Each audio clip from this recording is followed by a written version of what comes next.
Good evening. I'm going to call the January 11th, 2022 Finance Committee meeting to order. Janet, will you please call the roll? Supervisor and Chair Puccioni, Present. Councilwoman Brennan, Present. Councilman Delarada, Present. Councilman McPartlin, Here.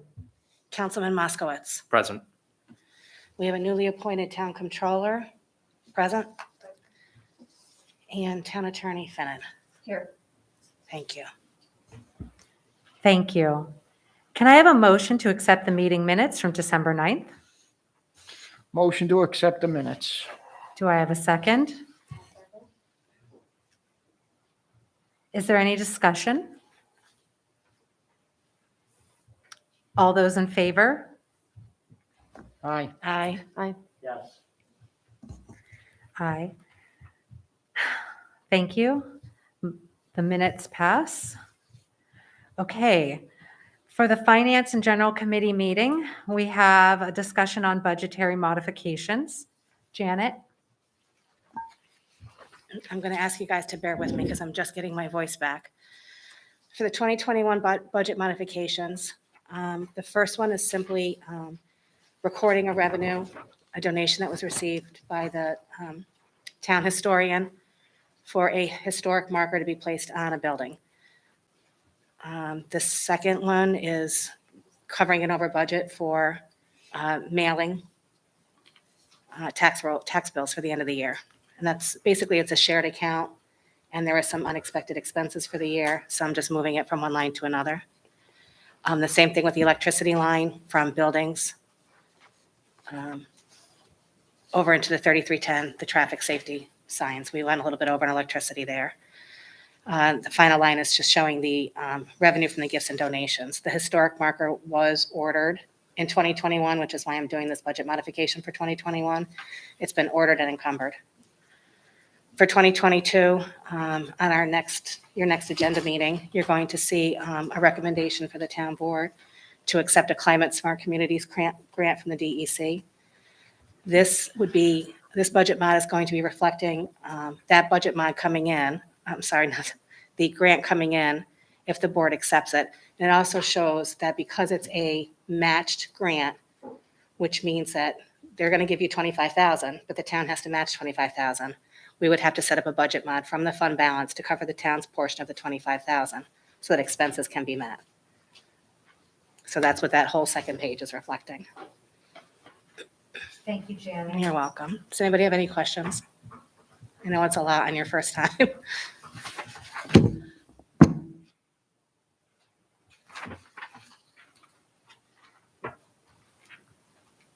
Okay. We have a resolution. Oh, I'm sorry. Thank you for the reminder. We have a resolution appointing a student worker.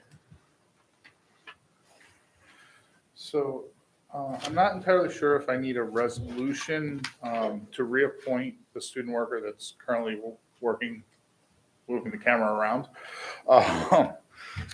But I'd like to keep Greg, and then we got another application for an adult. So currently, all the videographers that have been working are students. So apparently, Janet told me that there is no civil service position for an adult to work as a videographer.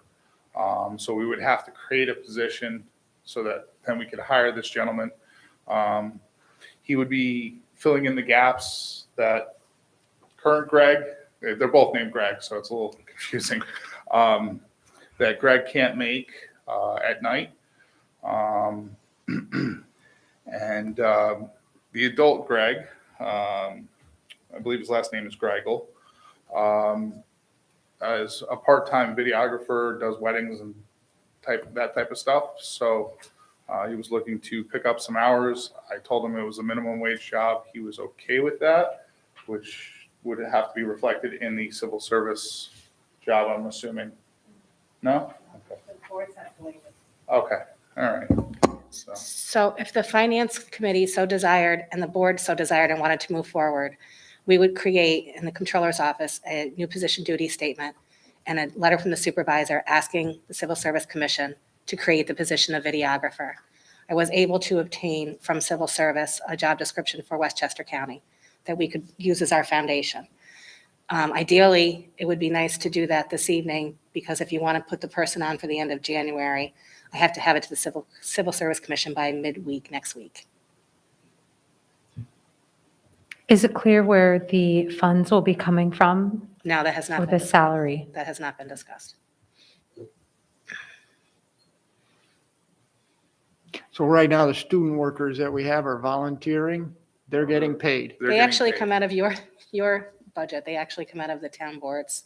Okay, Budget. so we're paying either a student or we're going to pay this other person, correct? Correct. So it's just, we have to have someone there to do the work. The issue is that if I'm in that room, I can't participate doing these type of things. And I also, because of the way the flex time works, I would have to actually take hours off from doing my real job to be in there operating the cameras. So Yeah, well, I mean, I fully support that. I think because we have much more demand, much more need for these meetings to be recorded and be hybrid presentations, all of that, right?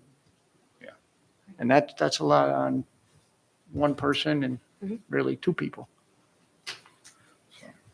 If it's civil service, does it go to, like, people can apply for that job, or does this person get appointed? If it's a part-time position, you can really appoint anybody to it because it won't be competitive. We would ask that it be non-competitive. They may turn around and say, yes, it's competitive, but I doubt it for a position such as that. Thank you. Anything else? Thank you. So do we need to do something more official for you? If you tell me to go ahead, we'll start paperwork tomorrow. Do we need to take a vote? I'm sorry? Do we take a vote? You really don't have to take a vote. I mean, if you want, you don't even have to fill the position. If it's something you think you might want, let us create it. Let us get it created for you, get it to civil service in time for their meeting, and then, the appointment would be up to the board. Okay. Is it possible to go ahead with the civil service process and create the position, That's what I'm saying. then discuss Yeah, that. I would recommend doing that. but then because discuss it'll at a be later done. time where the funds would come from to fund that position? Okay. Because we can have that discussion at a later time after the position is created. Yes, yeah. Great. Thank you. I suggest we move forward with that Yes. resolution. Next, we have a resolution to accept a Climate Smart Communities grant.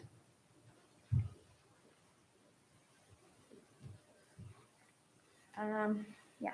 So this was a grant that we applied for in July, and I looked through the budget to see if we had put something in there, to Janet's point about the match. But when we submitted the application, were required to do a certified resolution authorizing the application that stated that we had already identified and secured $32,500. So when we submitted the grant, we submitted it for $65,000. They awarded to us for $50,000. I think what they did was they removed probably the government operation GHG inventory, because the Capital District Regional Planning Committee has sort of done a regional greenhouse gas emission inventory. So instead of a match of $32,500, we have $25,000 now. And we're still covering basically the same amount of stuff. I'm very excited about it. I was trying to find it, but theoretically we should have already earmarked it somewhere, or we wouldn't have submitted this resolution. After our discussion, I didn't see it in a cursory glance of the I couldn't budget. find it either. But I will delve deeper when the new controller starts tomorrow. We'll look for it. But that's a very exciting grant, because we have been trying to become Climate Smart certified for about 2 years now with our Climate Smart Community Task Force. They've done everything that volunteers can do. And it's at the point where they really need a consultant to be able to help with the greenhouse gas inventories and a government climate action plan. So that's what this would cover. And those two things are like foundation parts or requirements to be getting Climate Smart certified. It does open up more grants for us in the future. These items lead to a certification, which there's a nice sort of program out there right now for a clean energy community. All that stuff rolls points for the town to be eligible for hopefully $75,000. So that's the goal. But right now we have to get through the greenhouse gas inventory and the Climate Smart Action Plan. Thank you so much. Yeah. Is there any questions or comments? Laura, can you just tell me what the resolution number was that you were referencing? It's 2021-180. I was hoping that it had an account number on it, but it did not. Thank you.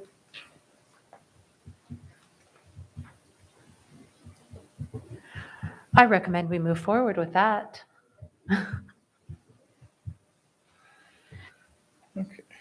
I'm back. So,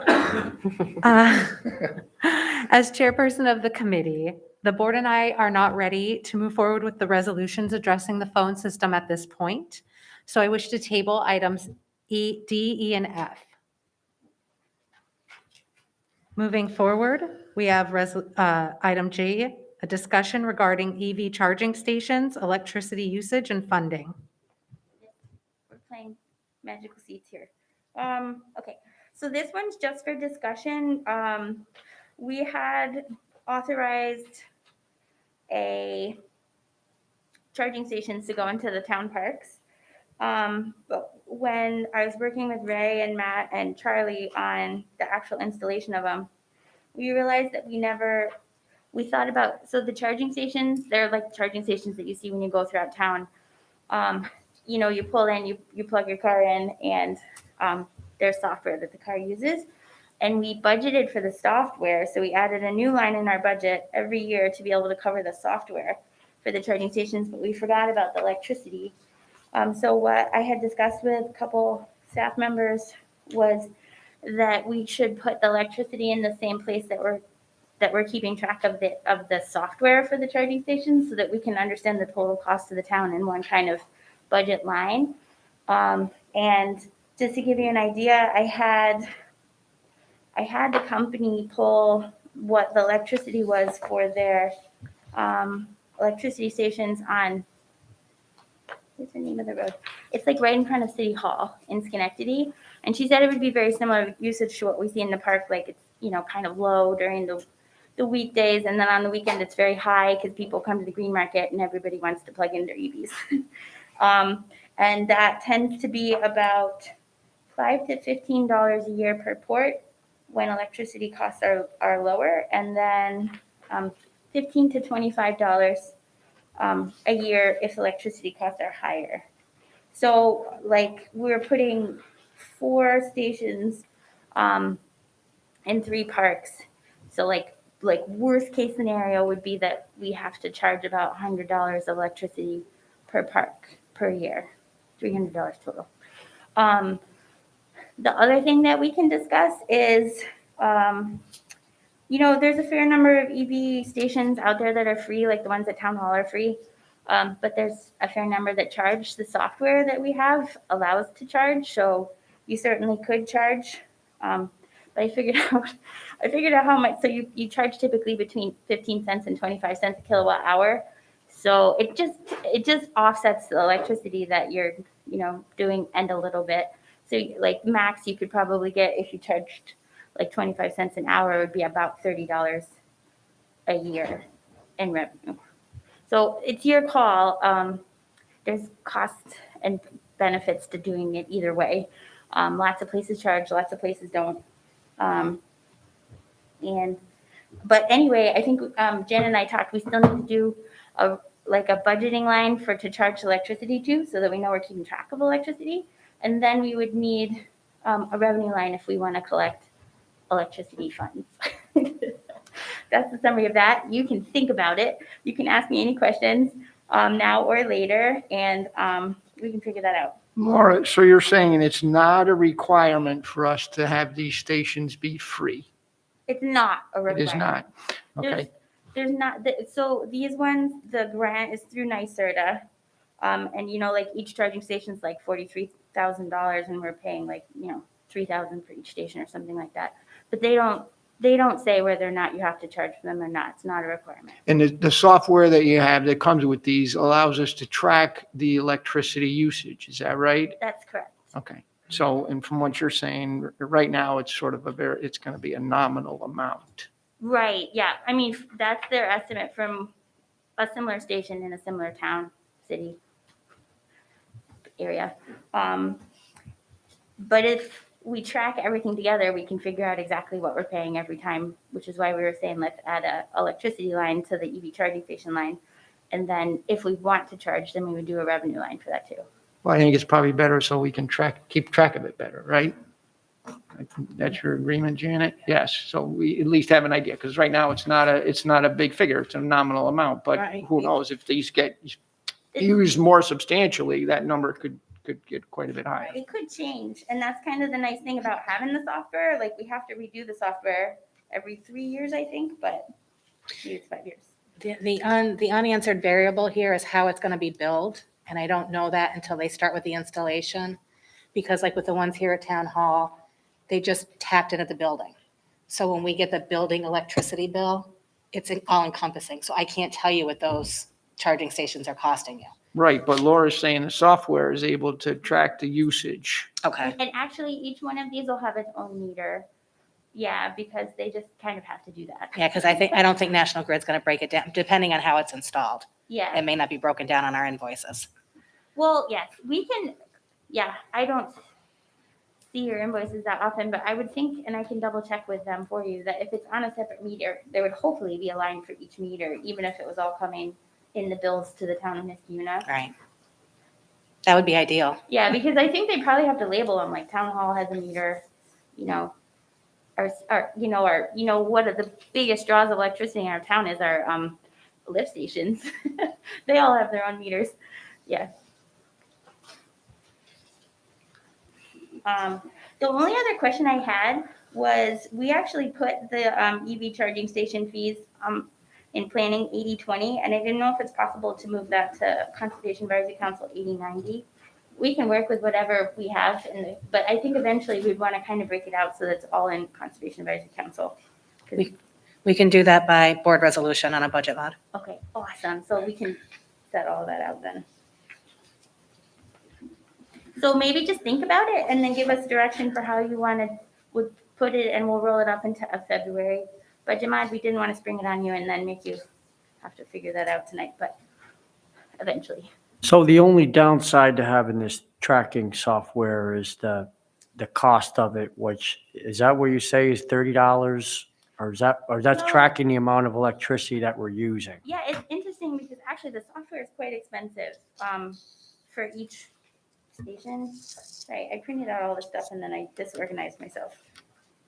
The total cost of all 3 station software per year is like $3,700. So divide that by 6. That's the software divide that by 4 by 12, and that would be the cost per station for the software. Why do you divide it by 12? Because there's actually 4 stations per park, and there's 3 parks. Say that again? So there's 4 charging stations per park, and we're putting them in 3 parks. But the budget that we have for the software is $3,700. So that's the culmination of all 12. Divide that by 12, and that's what it is per station. But the kind of nominal fee is the actual cost of electricity when somebody plugs it in. So it would cost the town between $5 and $15 a year for electricity that's drawn off of those. And then if we wanted to charge, we make between like $10 and $30 a year. Yeah. Thank It you. won't offset the software. Right. I thought maybe it would, but it doesn't. And the software needs to be replaced every 3 years. I think it's 3 or 5. The software gets renegotiated every 3 to 5 years. I can send you guys the contract. Oh, here it is. 2 to 5 years for the software for 4 stations is $1,220. Thank you. Thank you. Thank you. Don't sit. Oh, don't sit. Didn't have my name on it.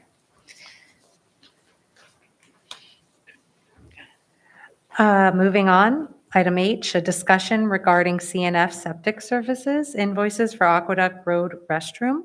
Okay, so I asked Laura to stand up because you know a little bit more about this than I do. So there were Aqueduct Road restrooms needed pumping several times throughout the year.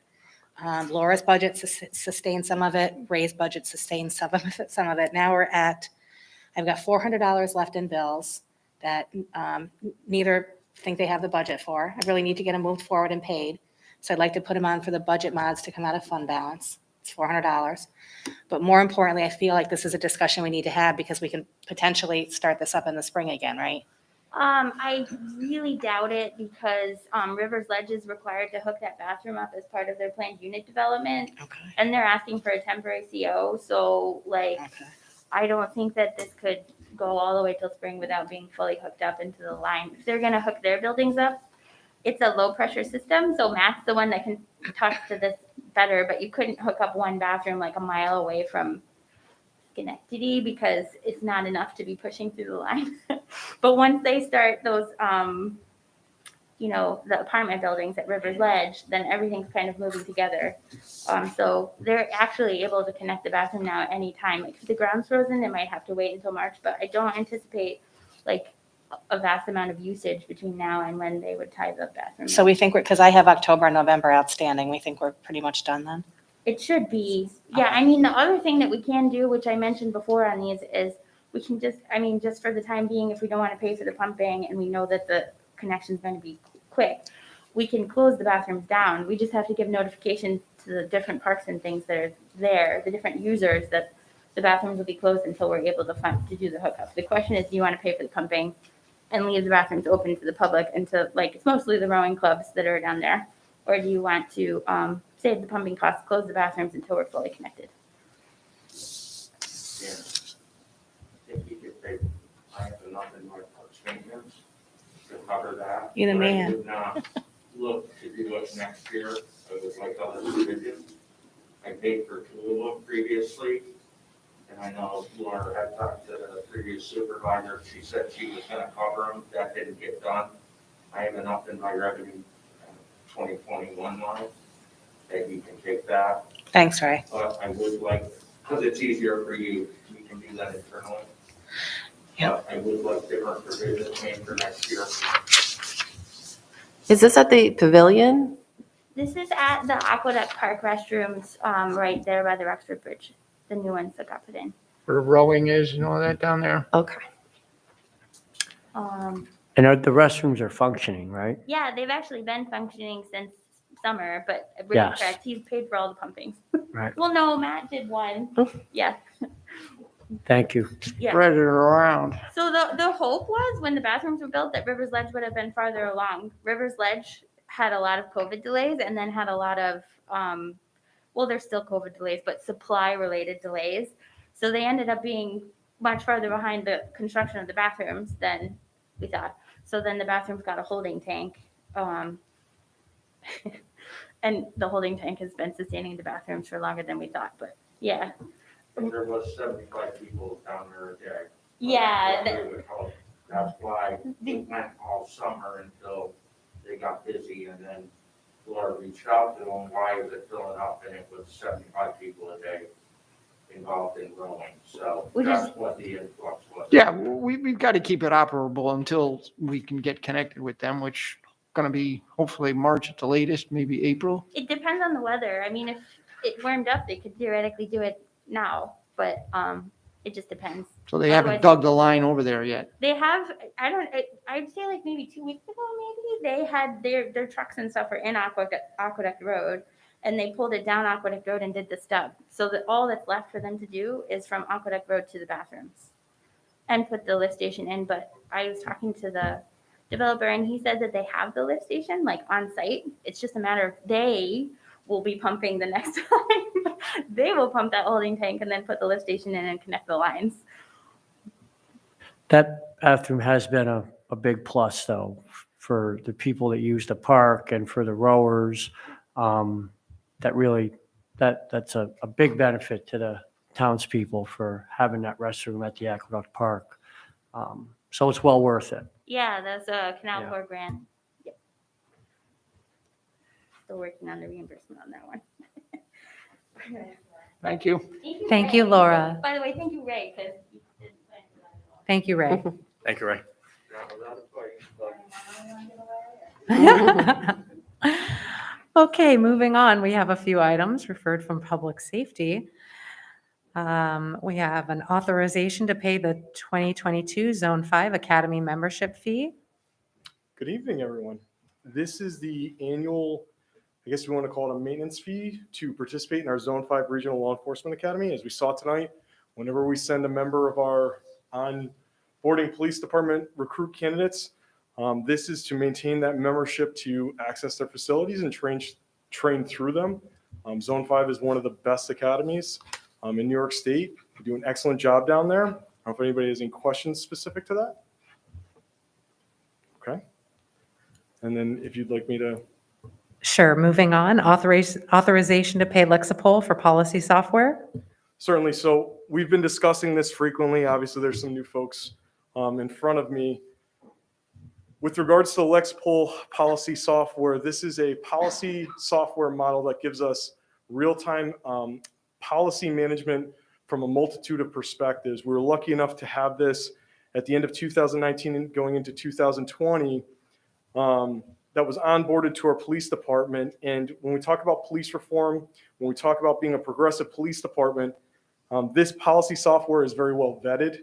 It takes us into a greater policy model that is beyond what we've ever had before. I give rough estimates. I couldn't tell you the exact number of policies that we've had in the past. Let's say around 50 or 60 policies. We're going to be having in excess of 150 vetted policies for our police department to continue to move us towards what our ultimate goal is, which is accreditation. In conjunction with this software purchase, there was a resolution in 2020 for the town board authorizing then Supervisor Syed and Interim Chief Fran Wall to sign an agreement contractually for this software. It gives us a model policy for any policy you could possibly think of, from Native American burial sites and what to do from a federal standard, all the way to the day-to-day operations of some of the report writing that we do here. But in conjunction with that, and touching back on, I skipped my thought, accreditation. Our long-term goal is to get that gold standard of accreditation. That's what this policy software builds us towards. It gives us, there are some functionalities inside of this software that will allow us to build towards that accreditation, and gives all the accreditation standards real time inside of that policy as well. So we're pretty excited to have it. Obviously, we'd like to continue it. We did enter into a contract that automatically renewed. Unfortunately, it wasn't budgeted for the 2021 fiscal year, and they were kind enough to extend us out into January for us to then discuss it at finance. It has been budgeted for 2022, and we'd like to proceed forward with it. I don't know if anybody has any questions regarding that specifically. I have no questions. Thank you, Chief Excellent. Thank you Koshin. so much. Okay, I don't see any further items, so may I have a motion to adjourn the meeting? Motion to adjourn.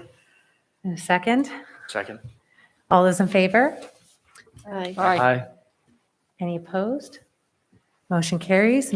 Meeting adjourned.